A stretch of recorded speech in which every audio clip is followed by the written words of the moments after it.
You're listening to a download from the outdoorstation.co.uk. Number 436.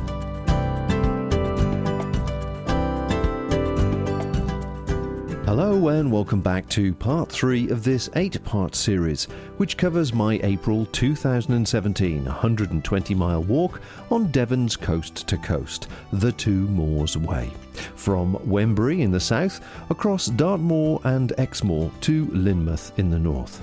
In part 1 you will have heard the first 2 days of my journey, arriving at Holne after a long 25-kilometre day. Part 2 was an exclusive interview with Sue Vickers, author of the Cicerone Press Two Moors Way guidebook. And while we were chatting, I thought I really must pay more attention to it, as it is full of useful nuggets of information, which I was missing in my desire to keep moving on. Although I was attempting to wild camp the entire route, due to my late finish at Holne, I opted for a shepherd's hut on the local campsite. As you'll hear, I was so glad the campsite had one free on that night.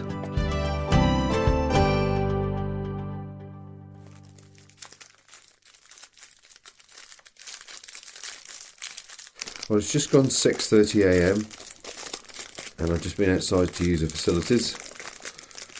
And my goodness me, it's cold.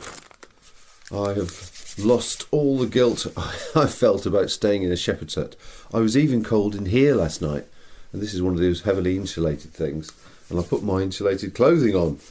It was absolutely bitter. So goodness knows what would have been like trying to bivvy in this. Maybe I'm just not as hard as I think I am. So, a cup of tea later, or cup of tea prepared rather, and my porridge is brewing. Yeah, just get myself warmed up really and sorted, and try and get out within the next half hour or so. Earlier start that I can get the day, the better. Beautiful morning, glorious morning, sunshine, and this particular valley catches the sun in the morning. It's really, really nice. But bitter, absolutely bitter. Anyway, I just thought I'd relieve my guilt and explain the situation, and hope that everyone can forgive me for my non-wild camping experience. But tonight should hopefully be on Dartmoor, and the forecast, well, of a few days ago when I left, the forecast was getting warmer at nights today onwards. Today is Thursday, so yeah, warmer for the bank holiday weekend. And we'll see what transpires after that. Right, cup of tea.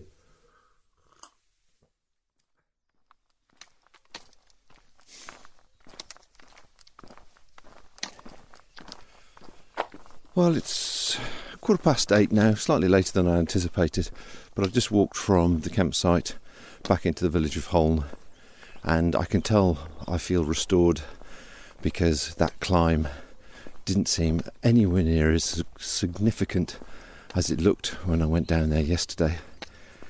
So that's good. I'm at the community shop and tea room now. As I say, it's 8:15, and I was hoping to pick up something for lunch, snacks, something to keep me going the next day or so.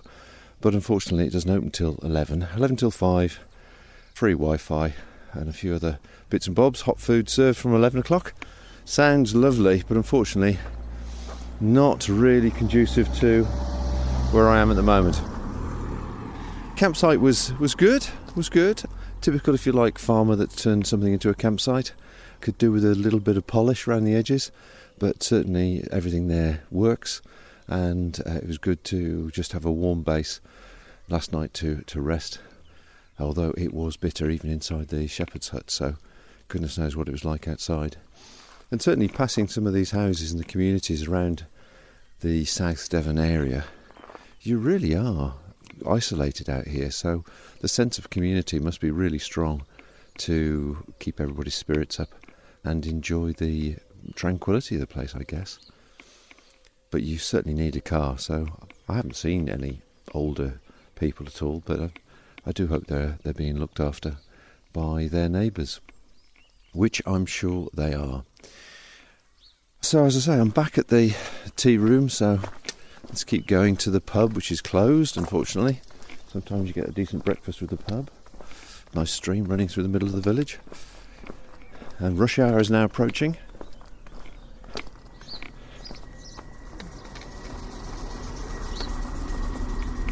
That was rush hour.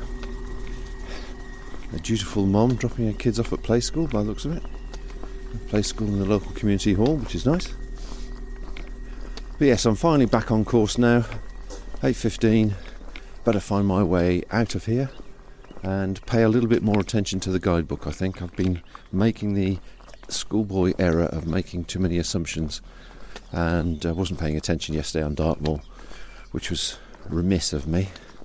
And certainly now with all these little tracks, turn left, turn right, follow the hedgerow and all this sort of stuff, really need to pay a bit more attention.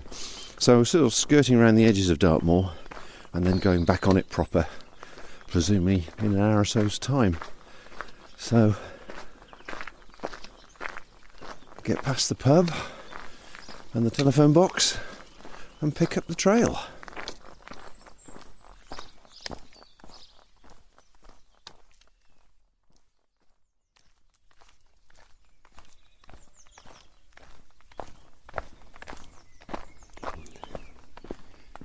This is like walking through a British sound effects library. It is a glorious morning.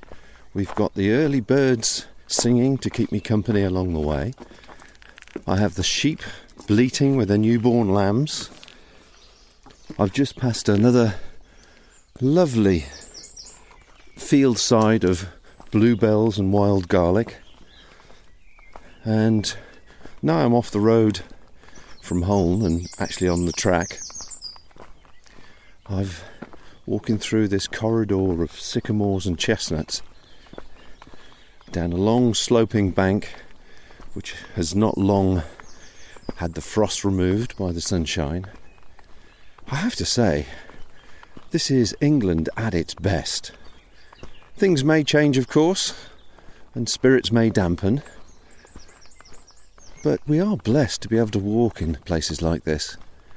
And these trails, and linking together all the old footpaths and the old rights of way, is a real treasure we should really help maintain and support. But I just wanted to share with you my early morning pleasure, really.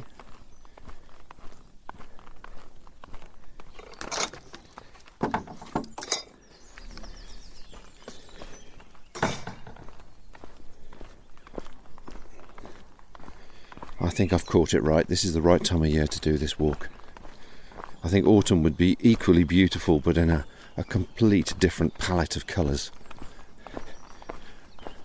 But springtime, fresh as it might be, is definitely the time to reward yourself with a week's break doing this.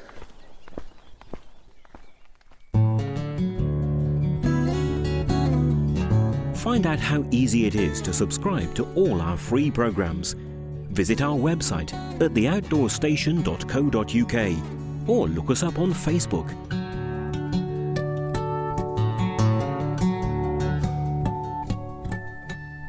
Oh, I thought I'd just stop and take a breather. Lovely riverside walk down by the side of the River Dart, and that opens out into a large grassy area which is very popular with picnickers and kayakers, I understand, and I can see why. It's an absolute golf course, very, very large. Obviously no wild camping, but if you were to wild camp, what a spot. You just got to choose your place and time of year, I think, because nobody was there this morning, but you never know. But a lovely spot all the same. So I followed that path and crossed over and did the zigzag path up to the top here, and I'm about to head alongside the woods towards Lee Tor. And then once I get there, cross the road apparently, and then I'm back on the Dartmoor proper. But I had to stop for a few minutes, take a breather.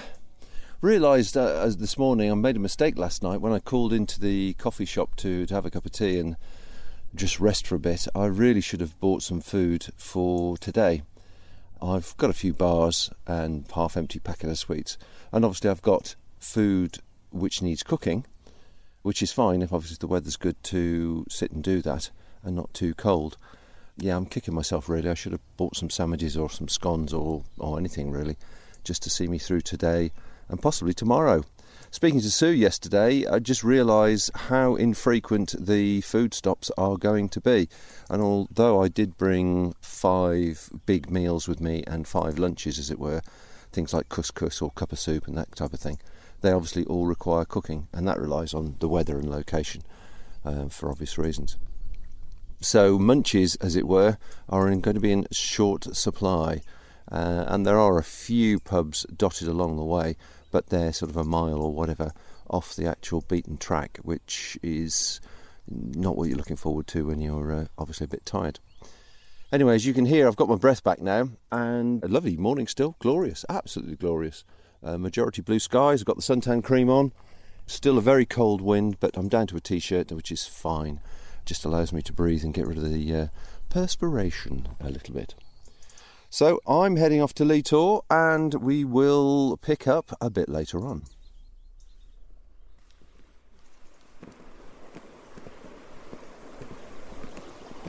I just thought I'd share with you this lovely riverside walk from Ponsworthy to Jordan Mill. It's an absolute picture. Obviously this is the time of year we are, end of April, and it is indeed a sea of bluebells and wild garlic ransoms. I'm passing underneath birch trees, hazel trees, some chestnut trees. You can hear the river beside me, which is quite big in places. I should imagine when this floods, as I can see from the erosion of the bank I'm just walking around, it probably gets quite violent in places. Lots of tree roots I'm stepping over. Just basically a beautiful, picturesque walk. I'm not sure what the rest of the day brings, but it is worth celebrating these shorter sections. It's been a real mix so far today. Cross country, a little bit of a tour on Dartmoor, and then ducking down to Ponsworthy by the ford, which you don't actually cross the ford. The ford runs through the middle of the road, right next to some very picturesque thatched cottages. Very, very photogenic. Just a delight, really. Really, just a delight.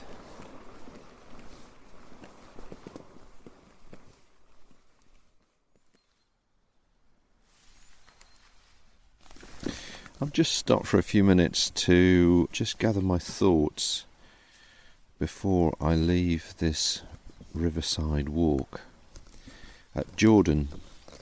Because after Jordan it changes, the Two Moors Way splits. You can either take a sort of a low level route, which is advised obviously if the weather's bad, down to Widdicombe in the moor, and Widdicombe has, by the looks of it, at least 1 or 2 pubs and presumably a shop or 2, you never know. But then the route continues along a small road for quite some distance before it rejoins after the end of this Dartmoor section. Or alternatively, I can go over the top of Hamel Down, and my intention today was to find a spot just before it comes off the Dartmoor section at Chagford Common. There's a couple of streams there, 1, 2, 3 streams, although it looks a bit marshy, but perhaps a proper camping spot, camp a bit early and enjoy the camp and obviously cook some food. So that's my choice really, is to either go to the pub, shall we say, and pick up some food and whatever, or to continue along, camp early and cook up some food. With that in mind, having stopped for, say, for 5-10 minutes, I've also realised that this is probably the last place I'm going to get some good firewood, because there's some wonderful fallen birch and beech and hazel which will burn extremely well, and they're just dried, lying on the ground or leaning against trees or caught in trees. So I've just taken 5 minutes to gather a good half dozen handfuls of fuel, so that wherever I decide to stop I can actually cook straight away. And I've just got to shove that on top of the bag. But time wise, it's not even 11:30 yet, so I'm doing really well today. Now if I continue past the end of Chagford Common, so you come off Dartmoor proper, you're into all the backwater paths, rights of way, etc. towards Chagford. Well, as you come off the Chagford Common, basically it's the beginning of that 30-mile section where there isn't necessarily going to be easy places to camp. Just running the map forward here. No, really, you're just totally relying on circumstances, obviously, or whatever. Yeah, the conversation with Sue has made me a bit nervous about what I can actually achieve from a wild camping point of view, but at the same time you've got to find a balance somewhere between achieving the goal and being sensible. I don't want to upset anybody or ruin the good name of the Two Moors Way, really. So yes, I think I'll skip going down to the flesh pot. The weather is still good, sun is shining, bit of a cool breeze, pleasant, very pleasant walking. It won't take me long to get over the top of Hameldown Tor, Hockney Tor, or Hookney Tor rather, and then to Chagford Common. So I don't know, what am I looking at? Probably an hour, a couple of hours, taking it easy. So the only thing I'm regretting or missing is sort of daytime munches, really. I've got a bar and a small packet of biscuits, so I'll chomp on a bit of those now, and that'll just give me a little bit of sugar and inspiration to plod on. But if the weather holds like this now, and if the long-range weather forecast that I looked at before I set off still maintains that it should be getting slightly warmer in the evenings and at night, this could be some more excellent walking, really, and perfect bivvying. I'll fill you in when I know what's going on.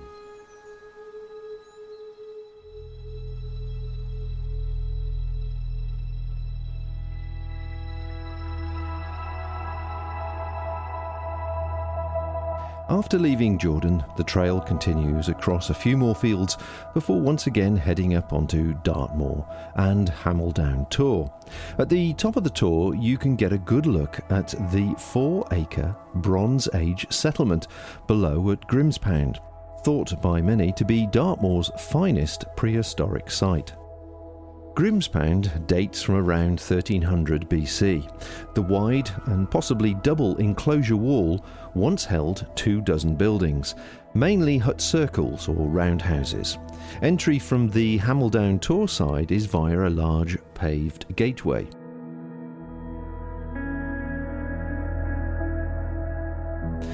The site was partially restored after extensive examination in the late 19th century when it came to the attention of the Dartmoor Exploration Committee. Archive photos reveal the partial reconstruction of one hut circle at the centre of the site, including the curved porch, giving protection against the worst Dartmoor weather.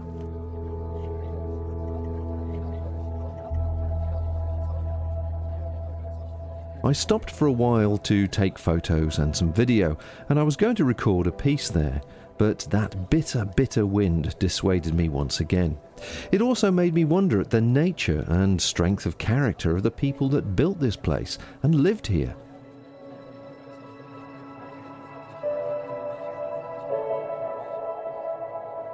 The stonework in places reminded me of close-fitting walls often seen on the Inca Trail. Looking to one side on the perimeter of the settlement, the spring was still running clear, and it would have served them well. I tried to visualise how I would have laid out the camp. Animals over there, meeting huts here and here, wood store over there, and gated entries securely guarded by the 2 good lookout points high on the hills on either side. Oh, to be a fly on the wall and go back in time.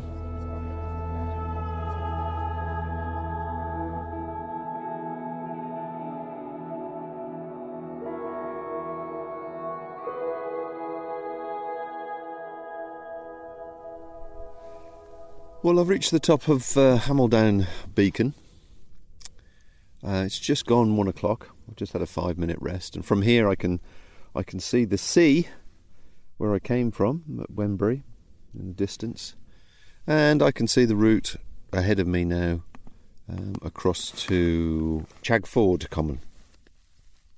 Looking at the map, apart from the ups and downs, of which there isn't a great amount, it's only sort of 5 or 6k away, and if I pushed I could probably reach it in an hour and a half. And then, as I say, I'm into agricultural land, so it's a bit of a dilemma really. I'm going to get to Chagford Common, well, if I don't rush, 2:30. There's a couple of interesting things to see on the way. There's a couple of settlements and standing stones. What to do? Do I camp early, rest, and then do a big push across that next section? Or do I just keep going and hope for the best? Difficult.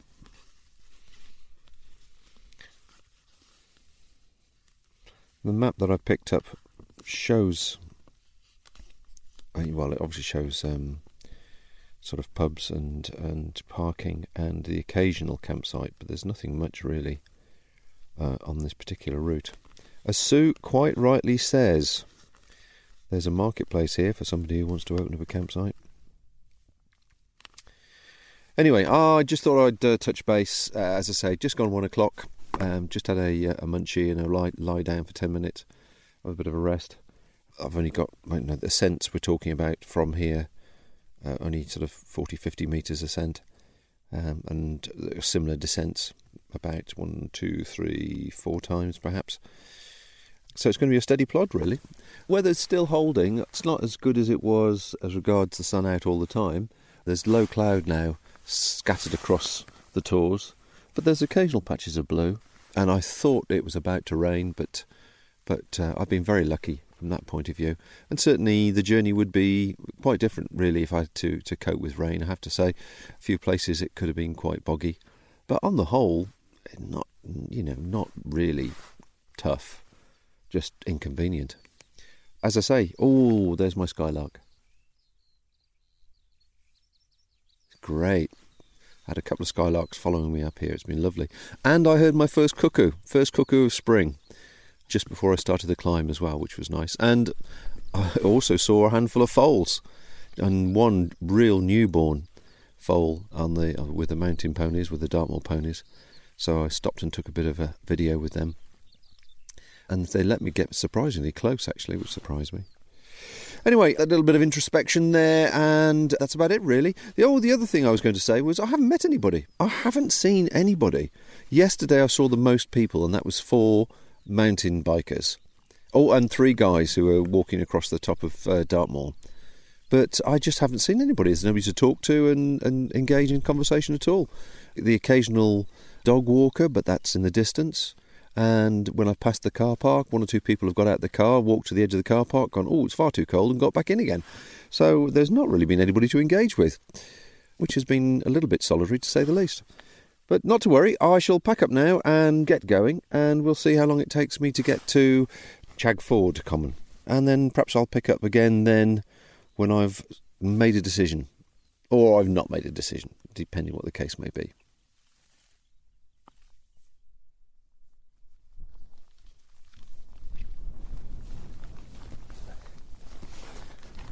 Well, it's gone 5 o'clock now, and I came down from Birch Tor towards the car park on the road there, and I spied in the distance, about half a kilometre away, a pub, and sure enough it was the Warren Inn. I thought, well, that'll save me the old munchies problem that I was suffering from, and a little bit of warmth and good cheer would do some good. So I dutifully called in, and I must admit I stuffed myself with the food, a chicken and mushroom pie with all the extras, a couple of pints of Guinness and a bread and butter pudding. Thing is, when you're on your own and you're eating, you tend to eat too quickly. So I really was like, oh God, I've done too much too quickly, and I sort of regretted it for a bit. But I sat there for a good hour or 2, sitting in front of the real fire. God, it was hard to leave. I tell you, It's like, oh, can I just put my bed down here? So, came out, got back on track, and I'm now heading across Chagford Common, which in the guidebook says, you know, the tracks will take you, they will meander, but at least it saves you on the boggy bits. And it is quite boggy in places, and today's a dry day. I've already gone over my ankles a couple of times, and lots of disco grass and big ditches between the disco grass, and you can't see it and your foot just goes straight down. And it's also deer country, there's lots of deer droppings and I assume ticks as well, so that's something that's playing on my mind. Anyway, as you can probably hear with the weather, it's sort of gusting at the moment. The cloud is still low, the wind is consistent and cold, and it's the same wind that I've had for the last few days. So I sort of came out and just threw my wind shirt, my waterproof on. I didn't put the insulation on, and I regretted it straight away because I just lost all the heat and warmth that I'd gained in the place. And of course, a couple of pints down, you start to make mistakes with errors and navigation and sort of just approach to things. So all I want to do now is get to the edge of this common, find a spot which is out of the wind, which is fairly consistent from the direction it's coming in, and get into my bivvy bag and warm up. I've got plenty of fuel, I've got plenty of water, I can cook whenever I feel like it, but at this moment in time I just want to curl up in my bivvy bag and get warm, because I am chilled once again right through. But that was my own fault, and the principle being that obviously not having the insulation on, I can work a lot faster, walk a lot faster, work a lot harder, which I am doing, but I still haven't quite got the body heat back. So, one of those things. That's what happens after a couple of pints, isn't it, really? Anyway, as I say, it's gone 5. I'm probably about half an hour away from, 20 minutes away from the perimeter of what I think is the perimeter of the common. And so I'm just going to look for a hedge road that will shelter me for a bit and see what I can do. Anyway, I'll fill you in later.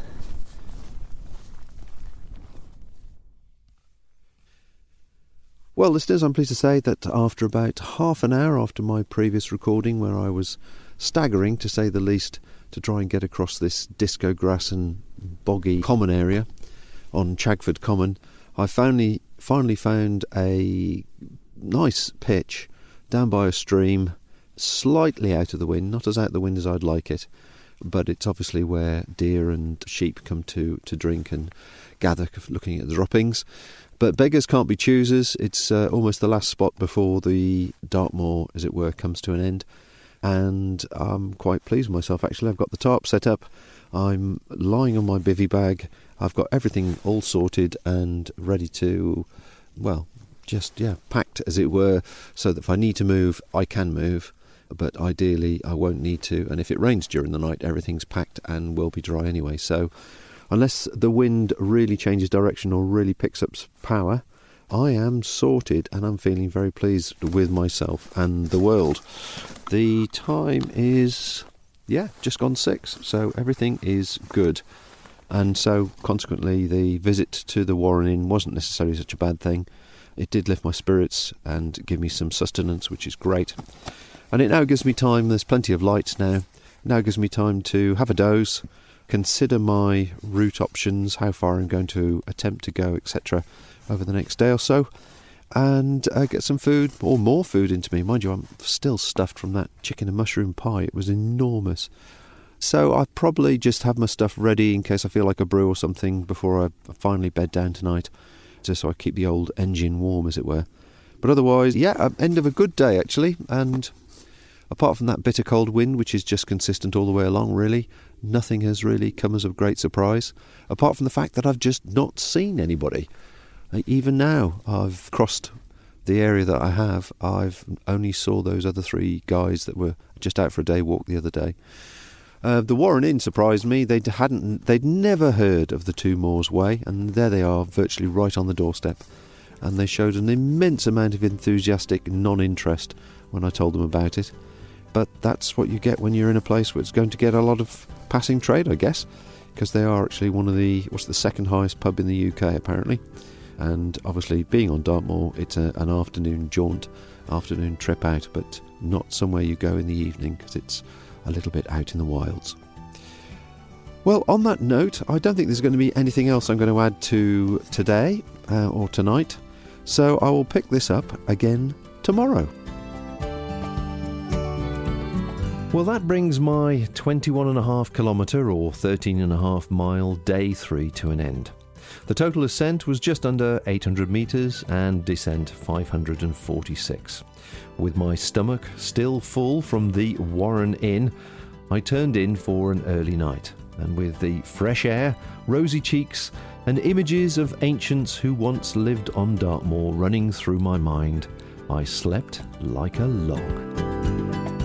Thank you for listening to this podcast. To hear or see more from our extensive free library, please visit theoutdoorstation.co.uk.